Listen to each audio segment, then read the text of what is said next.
శ్రీగురుభ్యో నమః. శ్రీ గణేశాయ నమః. శ్రీమత్తీక్ష్ణ శిఖాంకుశాక్షవరదాన్ దక్షే దదానం కరై పాశాం చామృతపూర్ణకుంభమయం వామే దధానో ముదా పీఠ్వే స్వర్ణమయారవింద విరసత్ సత్కర్ణికా భాసురే శ్వాసీనస్త్రిముఖ పరశురుచిరో నాగానన పాతునః. గణేశ పురాణాంతర్గతంగా ఉండేటటువంటి ప్రధానమైనటువంటి 16 గణపతి మూర్తులలో 9వ గణపతి మూర్తి త్రిముఖ గణపతి మూర్తి. ఈయన ప్రధాన స్వరూపుడు, త్రిమూర్తి ఆత్మకుడు, అనగా అకార ఉకార మకారముల స్వరూపముగా ఉండేటటువంటి మూర్తి. కుడి ఎడమలకు 2 ముఖములు కలిగి మధ్య మనవైపుకు ముఖ్య శిరస్సు కలిగి కుడివైపుకు తిరిగినటువంటి తొండముతో 6 భుజములు కలిగి ఉండును.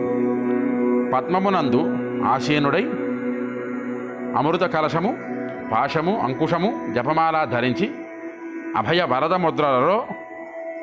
వరద ముద్రలతో మనకి దర్శనమిచ్చేటటువంటి విశేషణమైనటువంటి ఆ త్రిముఖ గణపతి. ఆ త్రిముఖ గణపతి దర్శనం కానీ, ఆ త్రిముఖ గణపతి ఉపాసన కానీ, ఆ త్రిముఖ గణపతి పూజా విధానము కానీ ఏ మానవుడైతే చేస్తాడో అట్టి మానవుడికి బ్రహ్మ విష్ణు మహేశ్వరుడైనటువంటి సృష్టి స్థితిలయకారుడైనటువంటి ఆ ముగ్గురి కటాక్షము కూడా ఈ గణపతి ప్రసాదిస్తారు.